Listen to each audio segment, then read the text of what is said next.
팔순잔치가 한창이던 그날 할머니는 손주 민재를 무릎에 앉혔습니다. 민재가 천진난만한 얼굴로 할머니 귀에 속삭였어요. 할머니, 아빠랑 엄마가 그러는데 할머니 이제 곧 요양원 간대요. 어젯밤에 아빠가 엄마한테 그랬어. 할머니 요양원 보내면 우리 새 집 살 수 있대. 순간 할머니의 몸이 얼어붙었습니다.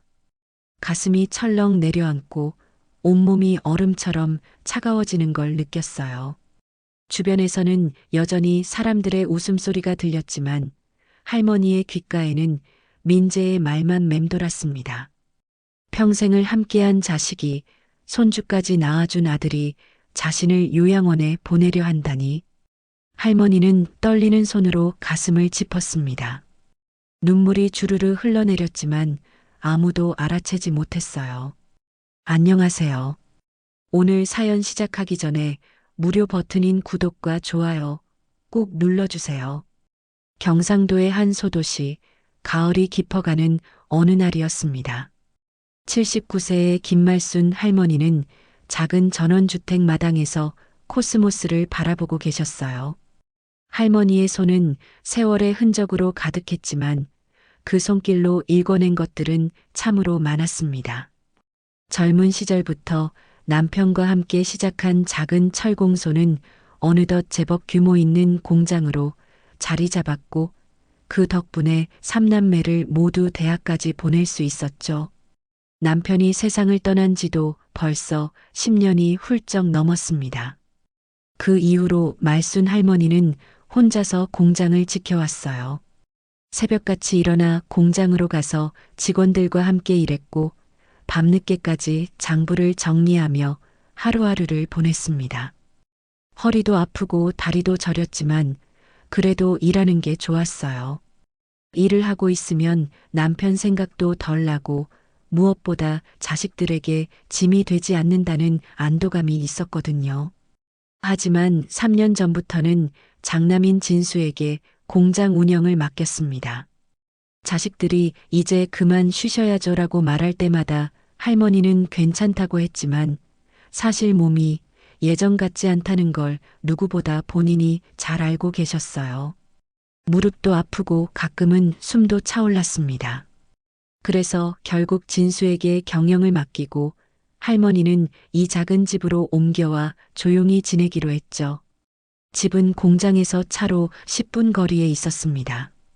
마당이 있는 단층 집이었는데 할머니는 이곳이 참 마음에 들었어요.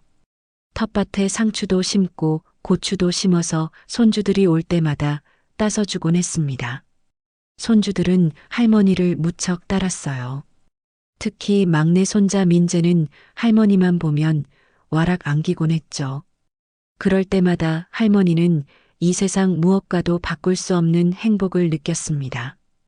그런데 요즘 들어 마음 한구석이 편치 않았습니다. 며느리인 수진이 가끔 은근한 말을 흘리기 시작했거든요. 어머님, 이제 공장도 정리하실 때 되지 않았어요? 요즘은 경기도 안 좋고 관리하기도 힘드시잖아요. 처음에는 그냥 흘려들었습니다. 며느리가 자신을 걱정해서 하는 말이라고 생각했죠. 하지만 그런 말이 자꾸 반복되니까 이상했어요. 공장은 아직 잘 돌아가고 있었고 진수가 나름 열심히 관리하고 있다는 보고도 받았거든요. 팔순잔치를 한 달 앞둔 어느 날 둘째 딸 영희가 찾아왔습니다. 엄마, 팔순잔치 어떻게 하실 거예요? 호텔에서 할까요? 아니면 집에서 조촐하게 할까요? 할머니는 호텔은 너무 거창하다며 집에서 간소하게 하자고 했어요. 친척들만 50명 정도 부르고 음식도 집에서 직접 해서 대접하고 싶었습니다. 그게 할머니 방식이었으니까요. 며칠 후 막내 아들 태호도 부인과 함께 왔습니다. 어머니, 우리가 잔치 비용은 보탤 테니까 너무 걱정 마세요. 자식들이 이렇게 챙겨주는 게 고마웠어요. 하지만 그들이 돌아간 뒤 할머니는 왠지 모를 불안감에 잠을 이루지 못했습니다. 왜 자꾸 마음이 무거운 걸까요? 평생 일만 하느라 이런 감정에 둔해졌다고 생각했는데 요즘은 가슴 한편이 답답했습니다. 팔순잔치 일주일 전 진수가 아내 수진과 함께 찾아왔습니다.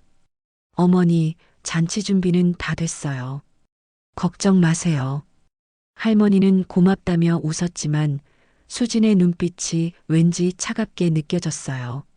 착각일 거라고 스스로를 달랬지만 그 느낌은 쉽게 사라지지 않았습니다. 그날 밤 할머니는 오래된 서랍을 열었습니다. 거기에는 공장 서류들이 정리되어 있었어요. 공장 등기부등본을 꺼내 들고 보니 아직도 소유주는 자신의 이름으로 되어 있었습니다. 진수에게 경영은 맡겼지만 명의는 넘기지 않았던 거죠. 남편이 세상을 떠나기 전에 했던 말이 떠올랐습니다. 여보, 공장은 당신 명의로 해두세요. 나중에 무슨 일이 생길지 모르니까. 그때는 무슨 말인지 잘 이해하지 못했는데 지금은 그 의미가 조금씩 느껴졌습니다. 할머니는 서류를 다시 서랍에 넣고 불을 껐습니다. 창밖으로 달빛이 고요하게 비쳐 들어왔어요. 내일이면 손주들이 온다는 생각에 할머니는 조금 마음이 편해졌습니다.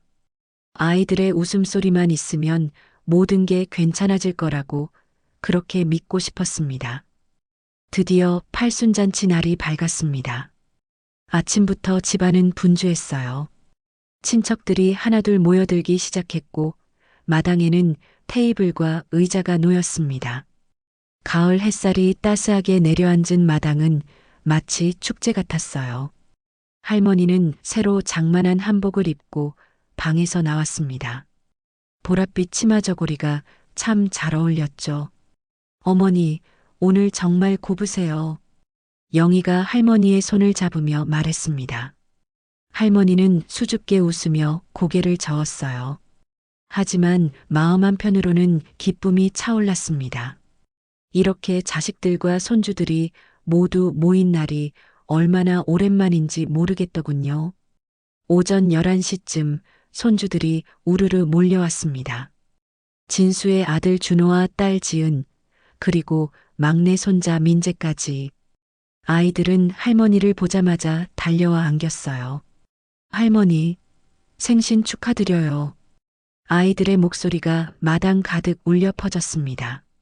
할머니는 손주들을 하나하나 끌어안으며 머리를 쓰다듬어 주었어요. 이 순간만큼은 세상 모든 근심이 사라지는 것 같았습니다. 잔치 음식이 상에 올랐습니다.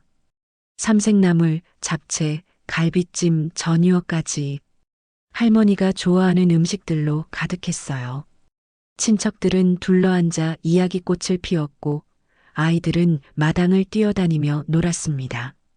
말순이 언니, 정말 80까지 건강하게 사시니 복 받으신 거예요. 친척 동생이 술잔을 건네며 말했습니다. 할머니는 빙그레 웃으며 잔을 받았어요. 하지만 그 웃음 뒤에는 여전히 지워지지 않는 불안이 자리 잡고 있었습니다. 점심을 먹고 난 뒤 어른들은 거실에 모여 차를 마셨습니다. 아이들은 여전히 마당에서 뛰어놀고 있었죠. 할머니는 손주들이 노는 모습을 창가에서 지켜보고 계셨어요. 그때였습니다. 막내 손자 민재가 할머니 곁으로 살금살금 다가왔어요. 7살밖에 안 된 민재는 할머니의 치마를 잡아당기며 속삭였습니다. 할머니, 응, 우리 민재. 왜?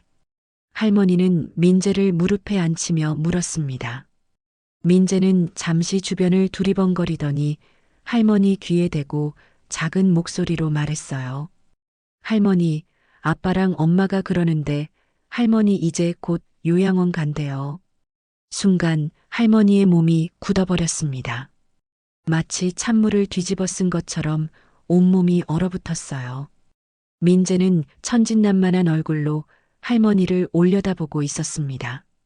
아이는 그 말이 무슨 의미인지도 모른 채 어른들의 대화를 그대로 전한 것뿐이었죠. 민재야, 그게 정말이니? 할머니의 목소리가 떨렸습니다. 민재는 고개를 끄덕이며 대답했어요. 응, 어젯밤에 아빠가 엄마한테 그랬어. 할머니 요양원 보내면 우리 새 집 살 수 있대. 할머니는 더 이상 아무 말도 할 수 없었습니다. 입술이 바짝 말라붙었고 가슴이 쿵쾅거렸어요. 민재는 할머니의 표정 변화를 알아채지 못한 채 다시 마당으로 뛰어나갔습니다. 할머니는 그 자리에 그대로 앉아 있었습니다. 주변에서는 여전히 사람들의 웃음소리가 들렸어요. 진수가 친척들과 술잔을 기울이며 웃고 있었고 수지는 부엌에서 음식을 나르고 있었습니다. 모든 게 평화로워 보였지만 할머니의 귓가에는 민재의 말만 맴돌았습니다. 요양원, 새집. 할머니는 천천히 자리에서 일어났습니다. 다리에 힘이 제대로 들어가지 않았어요. 비틀거리며 복도를 지나 방으로 들어갔습니다. 문을 닫는 순간 할머니는 그대로 주저앉고 말았습니다. 가슴이 답답했습니다. 숨을 제대로 쉴 수가 없었어요. 평생을 함께한 자식이, 손주까지 낳아준 아들이 자신을 요양원에 보내려 한다니. 그것도 새 집을 사기 위해서라니. 할머니는 떨리는 손으로 가슴을 짚었습니다. 눈물이 주르르 흘러내렸어요. 참으려고 해도 참을 수가 없었습니다. 내가 뭘 잘못한 걸까? 평생 자식들 위해 살았는데 이게 내가 받을 대접인가? 할머니의 머릿속에는 지난 세월이 주마등처럼 스쳐 지나갔습니다.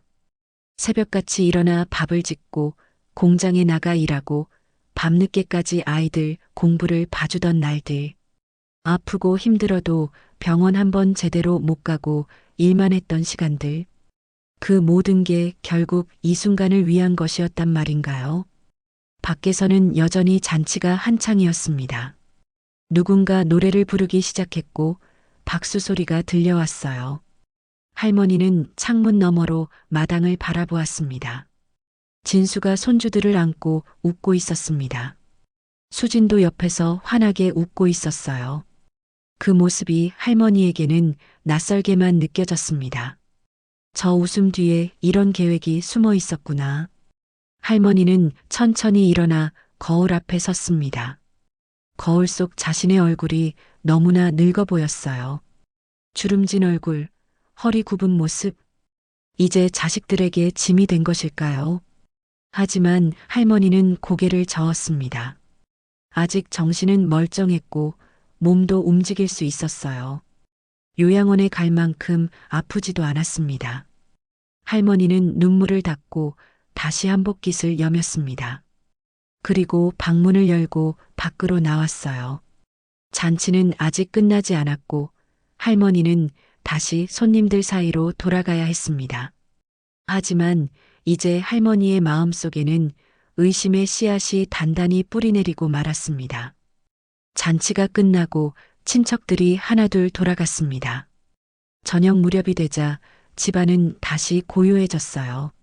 설거지를 마친 영희와 태호도 각자의 집으로 돌아갔고 진수와 수진만 남아 뒷정리를 도왔습니다. 어머니, 오늘 정말 좋은 날이었죠? 피곤하시면 먼저 들어가 쉬세요. 진수가 할머니에게 말했습니다. 할머니는 고개를 끄덕이며 방으로 들어갔어요. 하지만 잠이 올 리 없었습니다. 민재의 말이 계속해서 귓가에 맴돌았거든요. 할머니는 방문을 살짝 열어두었습니다. 거실에서 들려오는 소리를 듣기 위해서였어요. 진수와 수진이 소파에 앉아 이야기를 나누는 소리가 희미하게 들렸습니다. 여보, 오늘 잔치 비용만 300만 원 넘게 들었어요. 수진의 목소리였습니다. 그래도 어머니 팔순잔치인데 그 정도는 해드려야지. 진수가 대답했습니다. 잠시 침묵이 흘렀어요. 할머니는 숨을 죽이고 귀를 기울였습니다. 그나저나 공장 이야기는 언제 꺼내실 거예요? 이번 기회에 확실하게 정리하셔야죠. 수진의 목소리가 다시 들렸습니다. 할머니의 가슴이 철렁 내려앉았어요. 조금만 더 기다려봐. 어머니가 요즘 예민하셔서 타이밍을 잘 봐야 해. 타이밍이 무슨 타이밍이에요? 이미 공장 운영도 당신이 다 하고 계시잖아요. 명의만 넘기면 되는 거예요. 그럼 우리 빚도 다 갚고 강남에 새 아파트도 살 수 있다고요. 알아. 그런데 어머니가 쉽게 넘겨주실 것 같아? 공장이 돌아가신 아버지 유산이잖아. 그러니까 요양원 이야기를 꺼내는 거예요. 어머님 연세도 있으시고 혼자 계시는 것보다 전문적으로 케어받으시는 게 낫다고 설득하는 거죠. 할머니는 손으로 입을 막았습니다. 민재의 말이 사실이었던 겁니다. 아들과 며느리가 정말로 자신을 요양원에 보내려고 계획하고 있었어요. 요양원 비용도 만만치 않은데 진수가 말끝을 흐렸습니다. 공장 팔면 10억은 넘게 받을 거예요. 그 중에서 몇 천만 원 정도면 괜찮은 요양원 보낼 수 있어요. 어머님도 편하시고 우리도 편하고 다 좋잖아요. 수진의 목소리에는 거침이 없었습니다. 마치 이미 모든 계획을 세워둔 것처럼 말이에요. 할머니는 더 이상 듣고 있을 수가 없었습니다. 방문을 조용히 닫고 침대에 주저앉았어요. 온몸이 떨렸습니다. 분노인지 슬픔인지 알 수 없는 감정이 가슴 가득 차올랐습니다. 공장을 팔아? 내 허락도 없이? 할머니는 떨리는 손으로 서랍을 열었습니다. 공장 서류가 그대로 있었어요. 등기부등본을 꺼내 다시 한번 확인했습니다. 소유주는 분명 김말순, 자기 자신이었습니다. 아직은 내 거야. 아직은. 하지만 그 생각도 잠시 불안이 몰려왔습니다. 진수가 공장을 운영하고 있으니 언제든지 명예 이전을 요구할 수 있었어요. 아니, 어쩌면 이미 서류를 준비해 두었을지도 모릅니다. 다음 날 아침 할머니는 일찍 일어났습니다. 진수와 수지는 아직 자고 있었어요. 할머니는 조용히 외출 준비를 했습니다. 공장에 가보고 싶었거든요. 택시를 타고 공장에 도착했습니다. 오랜만에 보는 공장 건물이 낯설게 느껴졌어요. 입구에 들어서자 경비 아저씨가 반갑게 인사했습니다. 사장님, 오랜만이십니다. 그래요, 오랜만이네요. 요즘 공장은 어때요? 잘 돌아가고 있습니다. 사모님께서 열심히 하고 계세요.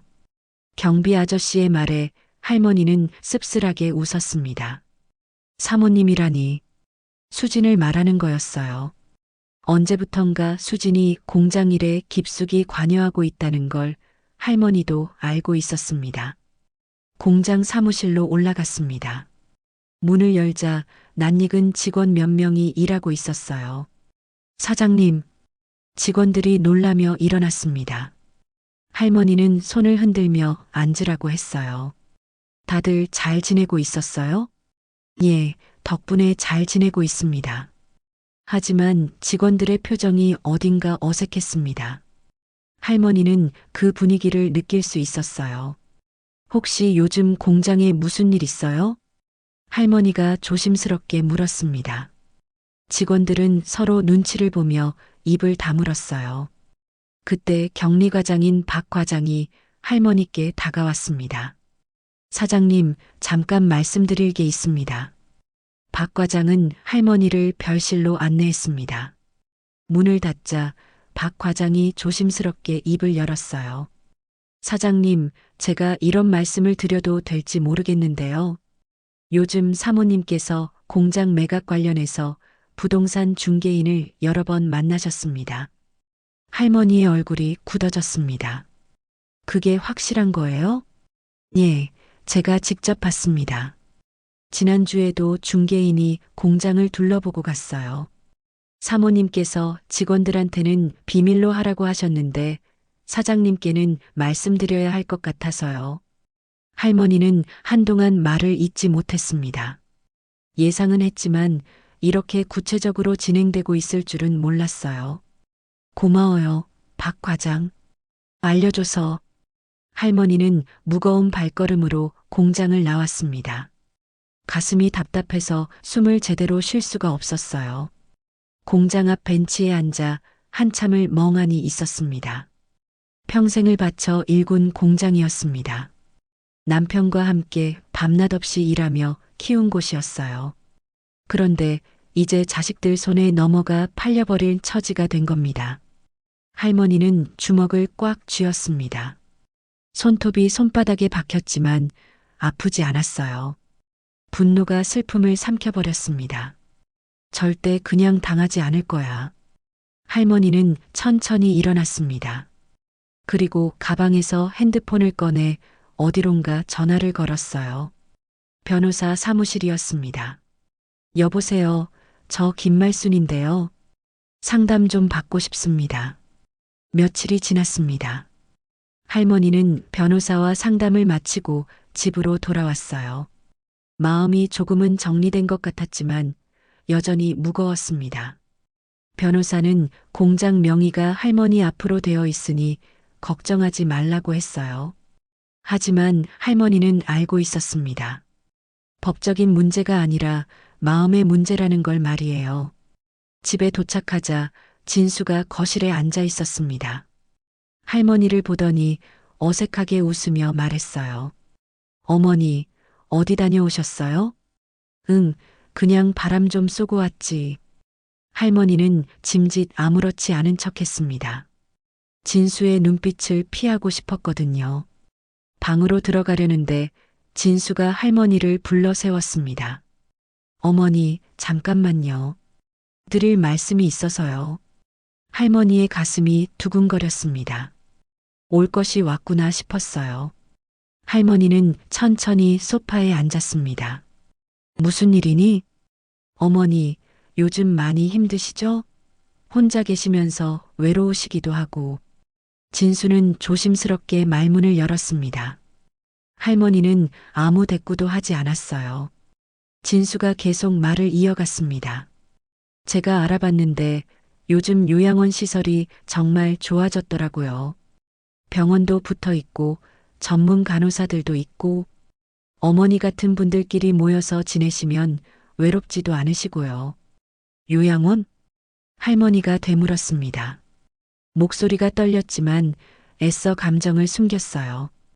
예, 어머니. 제가 효도하는 마음으로 좋은 곳 알아볼게요. 걱정 마세요.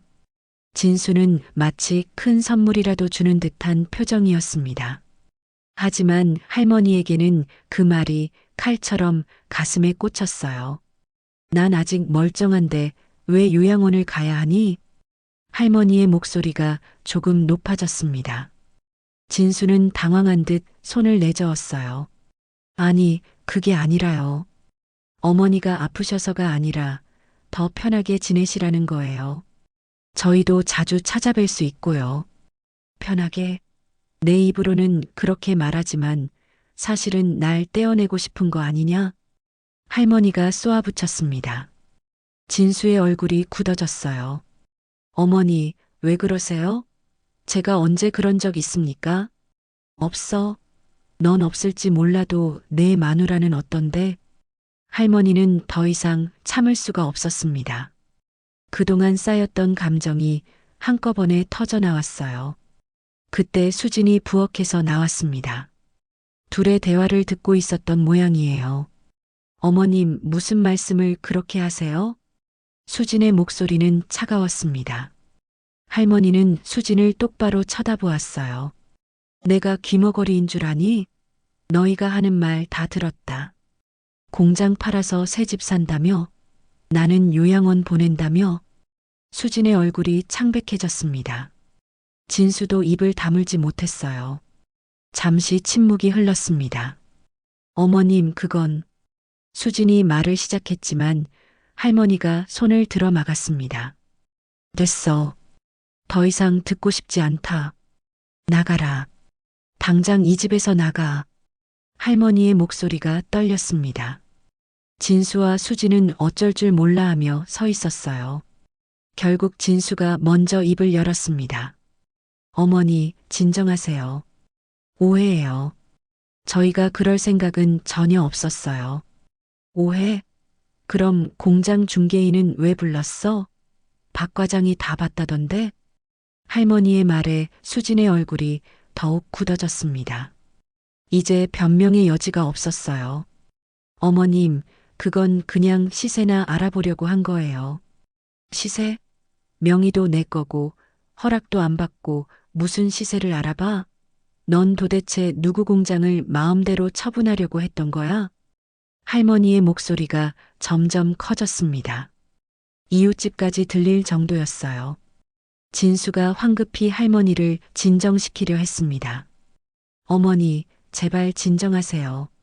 이렇게 흥분하시면 몸에 안 좋아요. 내 몸 걱정은 내가 할 필요 없다. 너희는 그냥 내 재산만 걱정하면 되지. 할머니는 소파에서 벌떡 일어났습니다. 어지러웠지만 참았어요. 방으로 들어가려는데 진수가 할머니의 팔을 잡았습니다. 어머니, 공장 일은 제가 다 관리하고 있잖아요. 어차피 나중에는 제 몫이 될 거고요. 그냥 조금 미리 정리하는 거예요.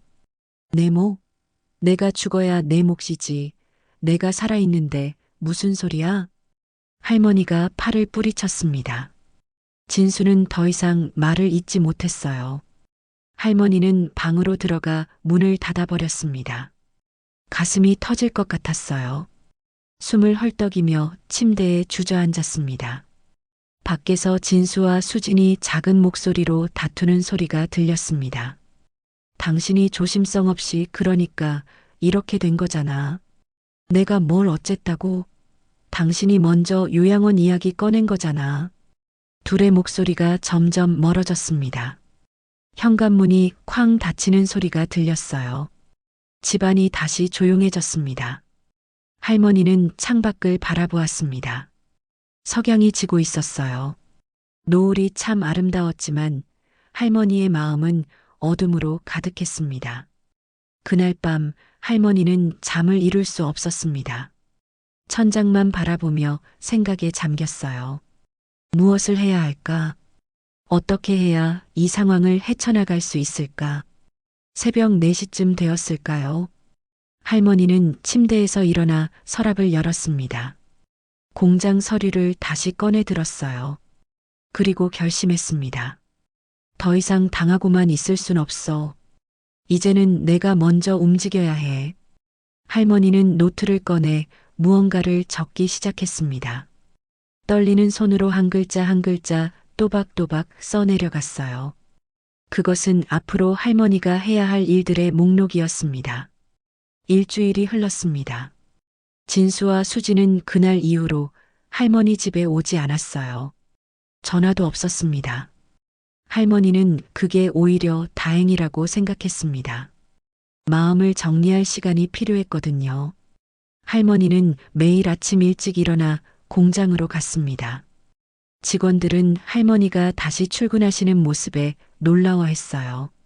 3년 만에 보는 광경이었으니까요. 사장님, 다시 출근하시는 거예요? 박 과장이 조심스럽게 물었습니다. 할머니는 고개를 끄덕였어요. 그래요. 내가 너무 오래 손을 놓고 있었나 봐요. 이제부터는 내가 직접 챙길 겁니다. 할머니는 사무실 책상에 앉아 밀린 서류들을 살펴보기 시작했습니다. 장부를 확인하고 거래처 명단을 점검했어요. 생각보다 공장은 잘 돌아가고 있었습니다. 하지만 할머니가 모르는 사이에 진수가 처리한 일들도 많았어요. 몇몇 거래처가 바뀌었고 직원들의 급여 체계도 달라져 있었습니다. 박 과장, 이 거래처는 언제부터 거래한 거예요? 할머니가 서류를 가리키며 물었습니다. 아, 그건 사모님께서 올해 초에 새로 계약하신 곳입니다. 수진이가? 예, 사모님께서 요즘 공장 영업도 많이 하고 계세요. 할머니는 씁쓸하게 웃었습니다. 며느리가 이미 공장을 자기 것처럼 운영하고 있었던 거예요. 명의만 할머니 앞으로 되어 있을 뿐 실제로는 진수와 수진이 모든 걸 장악하고 있었습니다. 점심시간이 되자 할머니는 직원 식당으로 내려갔습니다. 오랜만에 보는 식당 풍경이었어요. 직원들이 삼삼오오 모여 밥을 먹고 있었습니다. 사장님, 여기 앉으세요. 한 직원이 자리를 권했습니다. 할머니는 고맙다며 앉았어요. 식판을 받아들고 밥을 떴습니다. 구내식당 밥이 이렇게 맛있었나 싶었습니다. 사장님, 그동안 어떻게 지내셨어요? 그냥 집에서 쉬면서 지냈지. 근데 쉬는 것도 쉽지 않더라고. 직원들이 웃었습니다. 할머니도 따라 웃었어요. 하지만 웃음 뒤에는 쓸쓸함이 묻어났습니다. 식사를 마치고 사무실로 돌아오는데 수진이 공장에 들어서고 있었습니다. 할머니와 눈이 마주쳤어요. 수진은 당황한 표정을 지었습니다. 어머님, 여기 왜 나오셨어요? 내 공장인데 내가 왜 오면 안 돼? 할머니의 목소리는 차가웠습니다. 수진은 입술을 깨물었어요. 그게 아니라 몸이 안 좋으실까봐 걱정돼서 그래요. 내 몸은 내가 알아서 할 테니까 신경 쓰지 마. 그보다 넌 왜 왔니? 저 거래처 미팅이 있어서요. 수진은 할머니의 눈길을 피했습니다. 할머니는 더 이상 말하지 않고 사무실로 올라갔어요. 가슴이 답답했지만 꾹 참았습니다. 오후가 되자 할머니는 박 과장을 불렀습니다. 박 과장, 공장 감정평가 좀 받아봐요. 지금 시세가 얼마나 되는지 알아야 할 것 같아서요. 박 과장은 놀란 표정을 지었습니다. 사장님, 혹시 공장을 파실 생각이세요? 할머니는 잠시 말을 멈췄습니다. 그리고 천천히 고개를 끄덕였어요. 생각해보고 있어요. 일단 시세부터 알아봐야겠죠. 박 과장은 더 이상 묻지 않았습니다. 며칠 뒤 감정평가 결과가 나왔어요. 공장과 땅을 합쳐 12억 원 정도였습니다. 생각보다 높은 금액이었습니다. 할머니는 그 서류를 들고 다시 변호사를 찾아갔습니다. 변호사는 할머니를 반갑게 맞아주었어요. 어르신, 어떻게 하실 생각이세요? 공장을 팔려고요. 그런데 가족들 몰래 팔 수 있을까요? 변호사는 잠시 생각하더니 대답했습니다. 명의가 어르신 앞으로 되어 있으니 법적으로는 문제 없습니다. 다만 가족들과 분쟁이 생길 수 있으니 신중하게 결정하셔야 해요. 분쟁은 이미 시작됐어요. 자식들이 날 요양원에 보내고 공장을 팔아 챙기려고 했으니까요. 할머니의 목소리가 떨렸습니다. 변호사는 고개를 끄덕이며 말했어요. 그렇다면 어르신 뜻대로 진행하시는 게 맞습니다. 제가 매각 절차를 도와드리겠습니다. 며칠 후 공장을 매입하겠다는 업체가 나타났습니다. 대기업 계열사였는데 공장 부지가 마음에 든다고 했어요. 가격 협상이 시작되었고 할머니는 변호사와 함께 미팅에 참석했습니다. 사장님, 저희는 11억에 매입하고 싶습니다. 담당자가 말했습니다. 할머니는 고개를 저었어요. 12억 아니면 안 팔겠습니다. 협상은 팽팽했습니다. 결국 11억 5천만 원의 합의가 이루어졌어요. 할머니는 계약서에 도장을 찍었습니다. 손이 떨렸지만 꾹 참았습니다. 계약이 끝나고 집으로 돌아오는 길, 할머니는 차창 밖을 바라보았습니다. 지나가는 풍경이 낯설게 느껴졌어요. 평생을 바친 공장을 팔아버렸다는 사실이 실감나지 않았습니다. 그날 밤 할머니는 잠을 이룰 수 없었습니다. 남편 생각이 났어요. 만약 남편이 살아있었다면 뭐라고 했을까요? 여보, 내가 잘한 거겠죠? 자식들한테 빼앗기는 것보다는 내가 직접 처분하는 게 나았겠죠? 할머니는 남편의 사진을 보며 혼잣말을 했습니다. 사진 속 남편은 환하게 웃고 있었어요. 할머니는 눈물을 닦으며 사진을 다시 제자리에 놓았습니다. 며칠 후 공장 매각 대금이 할머니 통장으로 들어왔습니다. 11억 5천만 원. 평생 처음 보는 큰 돈이었어요. 할머니는 통장을 보며 한숨을 쉬었습니다. 이제 남은 것은 자식들에게 이 사실을 알리는 것뿐이었습니다. 할머니는 핸드폰을 꺼내 진수에게 전화를 걸었어요. 진수야, 나다. 내일 집으로 와라. 너희 형제들 다 불러서 할 이야기가 있다. 전화를 끊고 할머니는 깊은 숨을 내쉬었습니다. 내일이면 모든 게 끝날 겁니다. 아니, 어쩌면 새로운 시작일지도 모르겠다는 생각이 들었어요. 다음 날 오후 자식들이 하나둘 할머니 집으로 모여들었습니다. 장남 진수가 먼저 도착했고 곧이어 둘째 딸 영희와 막내 아들 태호도 왔어요. 모두 긴장한 표정이었습니다. 할머니가 급하게 부른 데는 분명 이유가 있을 테니까요. 어머니, 무슨 일이세요? 갑자기 다 모이라고 하시니까 걱정됐잖아요. 영희가 먼저 물었습니다. 할머니는 거실 소파에 앉아 자식들을 둘러보았어요. 진수와 수지는 불안한 눈빛으로 할머니를 쳐다보고 있었습니다. 앉아라, 다들. 중요한 이야기가 있다. 할머니의 목소리는 평소보다 단호했습니다. 자식들이 하나둘 자리에 앉았어요. 침묵이 흘렀습니다. 할머니는 천천히 입을 열었습니다. 너희들, 내가 늙어서 쓸모없는 사람이라고 생각하지? 어머니, 무슨 말씀을? 진수가 황급히 대답했지만 할머니는 손을 들어 막았습니다. 아니야. 솔직하게 말해봐. 나 때문에 너희가 불편한 거 안다. 특히 진수 너와 내 마누라 말이야. 수진의 얼굴이 창백해졌습니다. 진수는 입술을 깨물었어요. 공장 팔아서 새 집 사고 날 요양원 보내려고 했잖아. 내가 다 알고 있어. 어머니. 영희가 놀라며 오빠를 쳐다보았습니다. 태호도 믿을 수 없다는 표정이었어요. 진수는 고개를 숙였습니다. 어머니, 그건 오해예요. 저희가 오해 아니야. 직접 들었고 공장의 중개인까지 불렀잖아. 변명하지 마. 할머니의 목소리에는 힘이 실려 있었습니다. 진수는 더 이상 말을 잇지 못했어요. 오빠, 그게 정말이야? 어머니를 요양원에 보내려고 했다고? 영희가 오빠를 다그쳤습니다. 진수는 대답 대신 한숨만 내쉬었어요.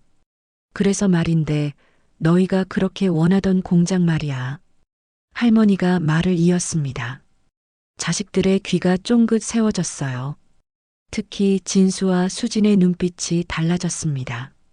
공장을 팔았다. 잠시 정적이 흘렀습니다. 자식들은 할머니의 말을 이해하지 못한 듯 멍하니 앉아 있었어요. 뭐라고요? 진수가 떨리는 목소리로 물었습니다. 공장을 팔았다고. 지난주에 계약했어. 대금도 이미 받았고. 그게 무슨 말씀이세요? 공장을 팔다니요? 진수가 벌떡 일어났습니다. 얼굴이 새하얗게 질려 있었어요. 왜 놀라? 내가 팔려던 걸 내가 먼저 판 것뿐이야. 어머니, 제 허락도 없이 어떻게 그러실 수가 있어요? 내 허락? 공장 명의가 누구 앞으로 되어 있는데 내 허락을 받아야 해? 할머니의 반박에 진수는 말문이 막혔습니다. 수진이 끼어들었어요. 어머님, 그래도 이건 너무하신 거 아니에요? 저희가 그동안 공장 운영하면서 얼마나 고생했는데요. 그래서 그 고생한 대가로 내 허락 없이 공장 팔아도 된다는 거야? 날 요양원 보내도 된다는 거야? 수지는 입을 다물었습니다. 할머니의 기세에 눌린 거예요. 어머니, 그럼 공장은 누구한테 팔았어요? 돈은 얼마나 받으셨고요? 태호가 조심스럽게 물었습니다. 할머니는 태호를 바라보며 대답했어요. 대기업 계열사에 팔았어. 11억 5천에. 11억? 자식들이 동시에 놀라며 소리쳤습니다. 진수는 그 자리에 주저앉았어요. 11억이면 우리 빚 다 갚고도 남는데. 진수가 중얼거렸습니다. 할머니는 차갑게 웃었어요. 그래, 너희 빚 갚고 남지. 근데 그게 너희 돈이라고 생각하니? 그럼 그 돈은 어떻게 하실 건데요? 수진이 다급하게 물었습니다. 할머니는 천천히 자리에서 일어났어요. 그건 내 마음이야. 내 재산을 내가 어떻게 쓰든 너희가 상관할 바 아니지. 어머니, 진수가 소리쳤습니다. 하지만 할머니는 흔들리지 않았어요. 진수야, 내가 나한테 효도했으면 나도 너한테 다 줬을 거야. 근데 넌 뭘 했니? 날 요양원에 쳐넣고 내 재산 가로채려고만 했잖아.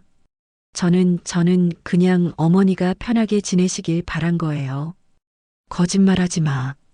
내 입으로 새 집 산다고 했잖아. 강남 아파트 산다고 했잖아. 할머니의 목소리가 떨렸습니다. 분노와 슬픔이 뒤섞여 있었어요. 영희가 일어나 할머니 곁으로 다가갔습니다. 엄마, 진정하세요. 오빠가 잘못했어요. 하지만 엄마도 너무 하신 거 아니에요? 공장은 아버지 유산이잖아요. 저희한테도 권리가 있어요. 권리? 너희 아버지가 세상 떠나고 10년 넘게 내가 혼자 지켰어. 그동안 너희는 뭘 했어? 명절 때나 얼굴 비추고 갔잖아. 영희는 할 말을 잃었습니다. 태호도 고개를 숙였어요. 엄마가 원하시는 게 뭐예요? 태호가 조용히 물었습니다. 할머니는 막내 아들을 바라보았어요. 나한테 필요한 건 돈이 아니야. 자식들이 날 진심으로 대해주는 거지. 근데 너희는 날 짐으로만 봤잖아. 엄마, 됐어. 이제 너희한테 기대 안 해. 나 혼자 살 거야. 그 돈으로 작은 집 사고 내가 하고 싶은 대로 살 거야. 할머니는 방으로 들어가려고 했습니다. 그때 진수가 할머니의 팔을 붙잡았어요. 어머니, 제발이요. 다시 생각해 주세요. 공장 계약 취소할 수 없어요? 손 놔. 할머니의 목소리가 차갑게 가라앉았습니다. 진수는 천천히 손을 놓았어요. 너희 다 나가라. 다시는 내 앞에 나타나지 마. 어머니. 자식들이 동시에 소리쳤지만 할머니는 방문을 닫아버렸습니다. 밖에서 자식들이 웅성거리는 소리가 들렸어요. 누군가 흐느끼는 소리도 들렸습니다. 하지만 할머니는 돌아서지 않았습니다. 침대에 앉아 창밖을 바라보았어요. 해가 지고 있었습니다. 할머니의 눈에서 눈물이 흘러내렸습니다. 이게 맞는 건지, 너무 가혹한 건 아닌지 스스로에게 물었어요. 하지만 돌아갈 수는 없었습니다. 현관문이 닫히는 소리가 들렸습니다. 자식들이 모두 떠난 거예요. 집안이 조용해졌습니다. 할머니는 혼자 남았습니다. 일주일이 지났습니다. 자식들은 한 번도 연락하지 않았어요. 할머니도 먼저 연락하지 않았습니다. 집은 너무나 조용했습니다. 그 적막함이 할머니를 짓눌렀어요. 어느 날 아침 할머니는 부동산에 전화를 걸었습니다. 새로운 집을 알아보기 시작한 거예요. 큰 집은 필요 없었습니다. 조용한 곳에 작은 단층 집이면 충분했어요. 네, 어르신. 좋은 매물이 하나 나왔습니다. 한번 보러 오시겠어요? 부동산 중개인의 목소리가 밝았습니다. 할머니는 오후에 방문하겠다고 했어요. 점심을 먹고 나서 할머니는 택시를 타고 부동산으로 갔습니다. 중개인은 할머니를 친절하게 맞아주었어요. 함께 차를 타고 매물을 보러 갔습니다. 집은 작은 마을 끝자락에 있었습니다. 단층 집이었고 마당에는 감나무 한 그루가 서 있었어요. 대문을 열고 들어서자 할머니의 마음이 조금 편안해졌습니다. 여기 참 좋네요. 할머니가 중얼거렸습니다. 집 안으로 들어가 보니 방이 2개 있었어요. 부엌도 깨끗했고 화장실도 새로 수리한 듯 했습니다. 가격은 얼마예요? 2억 5천입니다. 어르신. 할머니는 고개를 끄덕였습니다. 적당한 가격이었어요. 결정을 내리는데 오랜 시간이 걸리지 않았습니다. 이 집으로 할게요. 네. 벌써요? 다른 곳도 더 보시고 결정하셔도 되는데요. 아니에요. 여기가 마음에 들어요. 계약 진행해 주세요. 일주일 후 할머니는 새 집으로 이사했습니다. 짐이 많지 않아 하루 만에 정리가 끝났어요. 혼자 사는 할머니에게는 이 작은 집이 딱 맞았습니다. 첫날 밤 할머니는 마당에 나가 별을 올려다보았습니다. 도시에서는 잘 보이지 않던 별들이 여기서는 가득했어요. 남편과 함께 젊었을 때 본 하늘이 떠올랐습니다. 여보, 내가 잘한 걸까요? 할머니는 하늘을 보며 혼잣말을 했습니다. 대답은 없었지만 할머니는 괜찮다고 스스로를 다독였어요. 다음 날 아침 마을 사람들이 하나둘 인사를 하러 왔습니다. 떡을 들고 온 옆집 할머니, 김치를 가져온 건너편 아주머니. 할머니는 그들의 따뜻함에 마음이 녹아내렸어요. 어르신, 혼자 사세요? 옆집 할머니가 물었습니다. 네, 혼자 살아요. 자식들은요? 있긴 한데 멀리 살아요. 할머니는 더 이상 말하고 싶지 않았습니다. 옆집 할머니는 더 캐묻지 않았어요. 며칠이 지나고 할머니는 새로운 일상에 적응하기 시작했습니다. 아침에 일어나 마당을 쓸고 텃밭을 가꾸었어요. 오후에는 마을 회관에 가서 다른 어르신들과 이야기를 나눴습니다. 하지만 밤이 되면 외로움이 밀려왔습니다. 특히 손주들 생각이 많이 났어요. 민재의 웃는 얼굴이 자꾸 떠올랐습니다. 어느 날 오후 할머니 집 앞에 낯선 차 한 대가 멈춰 섰습니다. 차에서 내린 사람은 영이었어요. 할머니는 놀라서 현관문을 열고 나갔습니다. 영이야? 엄마. 영이의 눈이 빨갛게 부어 있었습니다. 울었던 모양이에요. 여기는 어떻게 알고 왔니? 부동산에 물어봤어요. 엄마가 이사 가셨다는 소리 듣고 찾아왔어요. 영희가 할머니에게 다가왔습니다. 그리고 할머니를 꼭 안았어요. 엄마 미안해요.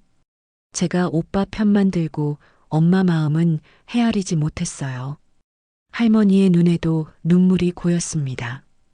딸의 품에서 할머니는 조용히 울었어요. 괜찮다. 다 지나간 일이야. 아니에요. 괜찮지 않아요. 엄마가 얼마나 힘드셨을까요? 저희 때문에. 영희도 함께 울었습니다. 한참을 그렇게 서 있다가 둘은 집 안으로 들어갔어요. 영희는 부엌으로 가서 차를 끓였습니다. 엄마, 여기는 괜찮으세요? 불편한 건 없으세요? 응, 여기 참 좋더라. 조용하고 사람들도 친절하고. 혼자 계시면 외로우시겠어요. 외롭긴 한데 견딜만해. 나이 먹으면 다 이렇게 사는 거지 뭐. 영희는 찻잔을 내려놓고 할머니의 손을 잡았습니다. 엄마, 오빠랑은 아직 연락 안 하셨죠? 응, 안 했어. 오빠가 많이 힘들어하고 있어요. 빚도 그대로고 회사도 어려워졌대요. 할머니는 아무 말도 하지 않았습니다. 영희가 말을 이었어요. 근데 그건 오빠가 자초한 일이에요. 제가 오빠한테 많이 혼냈어요. 어떻게 엄마를 그렇게 대할 수 있냐고. 됐어, 영희야. 이제 그런 이야기 하지 말자. 할머니는 딸의 손을 꼭 잡았습니다. 영희는 눈물을 닦으며 고개를 끄덕였어요. 엄마, 제가 자주 올게요. 외롭지 않게 해드릴게요. 고맙다, 우리 딸. 영희는 저녁까지 함께 있다가 돌아갔습니다. 할머니는 딸이 가져온 반찬들을 냉장고에 넣으며 생각했어요. 아직 끝난 게 아니라는 걸 알았습니다. 그날 밤 할머니는 핸드폰을 꺼냈습니다. 진수의 번호를 한참 바라보다가 결국 전화를 걸지 않았어요. 아직은 때가 아니라는 생각이 들었습니다. 며칠 후 할머니는 은행에 갔습니다. 통장을 정리하고 남은 돈으로 무엇을 할지 계획을 세웠어요. 집을 사고 나니 9억 정도가 남았습니다. 할머니는 그 돈의 일부를 마을 회관에 기부하기로 했습니다. 어르신들을 위한 프로그램을 만드는 데 쓰라고요. 또 일부는 장학금으로 내놓기로 했어요. 은행 직원이 놀라며 물었습니다. 어르신, 자제분들과 상의는 하셨어요? 내 돈인데 왜 상의를 해요? 할머니는 당당하게 대답했습니다. 더 이상 누구의 눈치도 보고 싶지 않았어요. 집으로 돌아오는 길, 할머니는 가벼운 마음이었습니다. 처음으로 자신을 위해 선택하고 자신이 원하는 대로 살고 있다는 생각이 들었어요. 그날 저녁 할머니는 마당에 앉아 일기를 썼습니다. 오랜만에 쓰는 일기였어요. 오늘 나는 처음으로 자유로웠다. 누구를 위해서가 아니라 나를 위해 살았다. 할머니는 일기장을 덮고 하늘을 올려다보았습니다. 별이 유난히 밝았어요. 한 달이 흘렀습니다. 할머니는 새로운 삶에 완전히 적응했어요. 마을 사람들과도 친해졌고 매일 텃밭을 가꾸며 소소한 행복을 느꼈습니다. 영희는 약속대로 일주일에 한 번씩 찾아왔어요. 어느 토요일 오후 할머니는 마당에서 고추를 따고 있었습니다. 가을 햇살이 따스했어요. 그때 대문 밖에서 낯익은 목소리가 들렸습니다. 할머니. 할머니가 고개를 들자 민재가 대문 앞에 서 있었습니다. 7살 손주는 할머니를 보자마자 환하게 웃었어요. 민재 뒤에는 진수가 서 있었습니다. 할머니의 손이 멈췄습니다. 진수와 눈이 마주쳤어요. 아들은 수척해 보였습니다. 한 달 사이에 많이 늙은 것 같았어요. 민재야. 할머니가 손주를 불렀습니다. 민재는 달려와 할머니를 꼭 안았어요. 할머니, 보고 싶었어요. 할머니도 보고 싶었단다. 할머니는 민재를 꼭 안아주었습니다. 그리고 천천히 진수를 바라보았어요. 진수는 대문 밖에 그대로 서 있었습니다. 들어오지 그래. 할머니의 목소리는 담담했습니다. 진수는 조심스럽게 대문을 열고 들어왔어요. 마당에 서서 어색하게 웃었습니다. 어머니, 여기 찾아오기까지 시간이 좀 걸렸습니다. 그래, 한 달이나 걸렸네. 죄송합니다. 진수가 고개를 숙였습니다. 할머니는 마당 평상을 가리켰어요. 앉아. 진수는 평상에 앉았습니다. 민재는 할머니 무릎에 앉아 텃밭을 구경했어요. 잠시 침묵이 흘렀습니다. 어머니, 제가 정말 잘못했습니다. 진수가 먼저 입을 열었습니다. 목소리가 떨렸어요. 어머니를 요양원에 보내려 했던 것, 공장을 몰래 처분하려 했던 것, 다 제 욕심이었습니다. 어머니 마음은 생각하지 않고 제 이익만 챙기려고 했어요. 할머니는 아무 말 없이 듣고 있었습니다. 진수가 말을 이었어요. 그동안 정말 많이 반성했습니다. 공장도 없어지고 빚도 그대로 남았지만 그건 제가 감당해야 할 몫이에요. 어머니께 손 벌리지 않겠습니다. 수진이는? 할머니가 물었습니다. 집사람도 많이 뉘우치고 있습니다. 오늘 같이 오고 싶어 했는데 제가 혼자 오겠다고 했어요. 아직 어머니 앞에 설 낯이 없다고 하더군요. 할머니는 민재의 머리를 쓰다듬으며 말했습니다. 민재야, 저기 부엌에 과자 있으니까 가서 먹어라. 네, 할머니. 민재가 신나서 부엌으로 뛰어갔습니다. 할머니와 진수만 남았어요. 진수야, 내가 정말 반성하는 거니? 예, 어머니. 진심입니다. 그럼 내가 물어볼게. 넌 날 왜 요양원에 보내려고 했니? 진수는 한참을 입을 열지 못했습니다. 그러다가 천천히 대답했어요. 솔직히 말씀드리면 불편했습니다. 어머니가 계시면 저희가 마음대로 할 수 없었고 돈 문제도 복잡해졌어요. 그래서 차라리 어머니를 모시고 살기보다는 요양원에 계시게 하는 게 편하다고 생각했습니다. 그게 진심이구나. 할머니의 목소리가 낮아졌습니다. 진수는 고개를 더욱 깊이 숙였어요. 예, 부끄럽지만 그게 제 솔직한 마음이었습니다.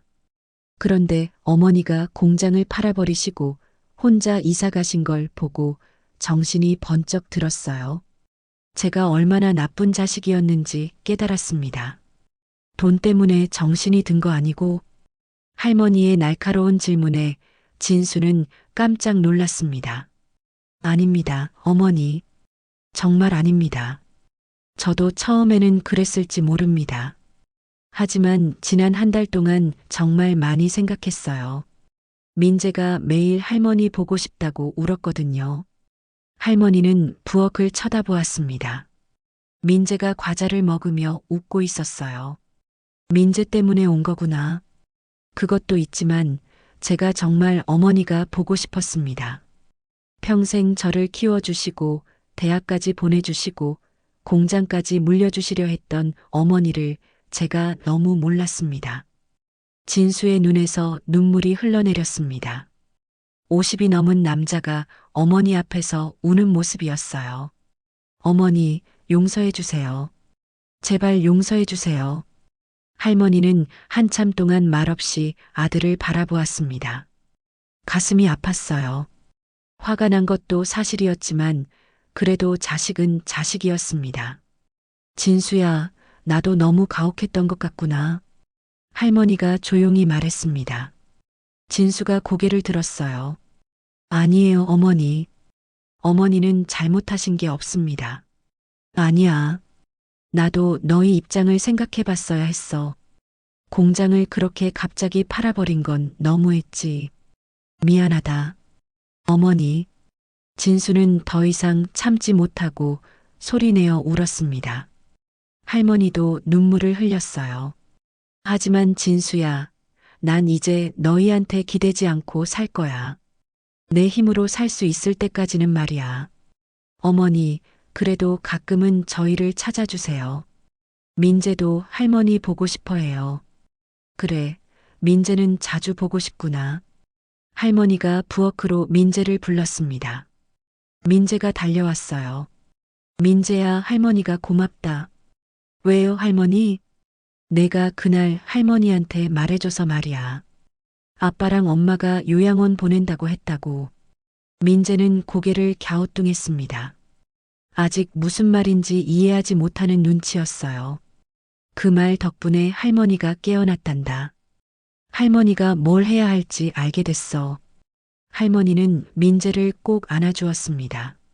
민재가 할머니 품에서 웃었어요. 해가 서쪽으로 기울기 시작했습니다. 진수와 민재가 일어섰어요. 어머니, 저희 이제 가봐야 할 것 같습니다. 다음에 또 올게요. 그래, 조심해서 가거라. 진수는 할머니에게 깊이 허리를 숙였습니다. 그리고 민재의 손을 잡고 대문을 나섰어요. 할머니는 대문 앞까지 배웅했습니다. 차가 떠나고 할머니는 다시 마당으로 돌아왔습니다. 혼자 평상에 앉아 하늘을 올려다보았어요. 구름이 천천히 흘러가고 있었습니다. 여보, 이제 좀 괜찮아진 것 같아요. 아직 완전히 용서한 건 아니지만 시간이 지나면 괜찮아지겠죠.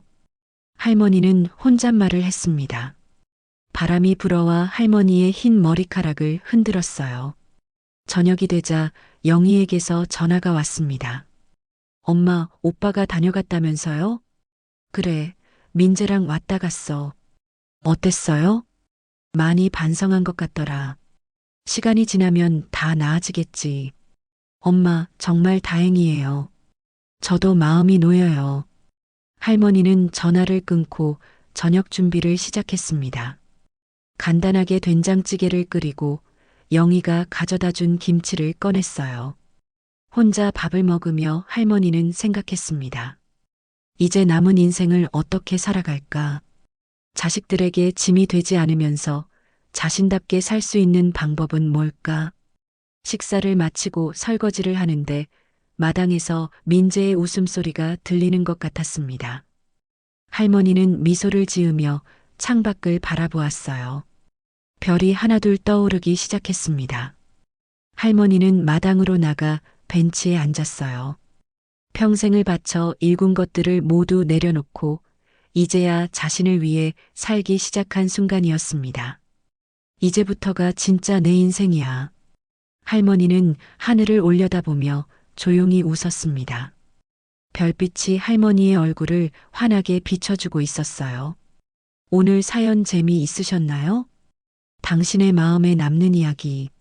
내일 아침에도 다시 찾아옵니다. 아침극장. 구독과 좋아요로 함께 해주세요.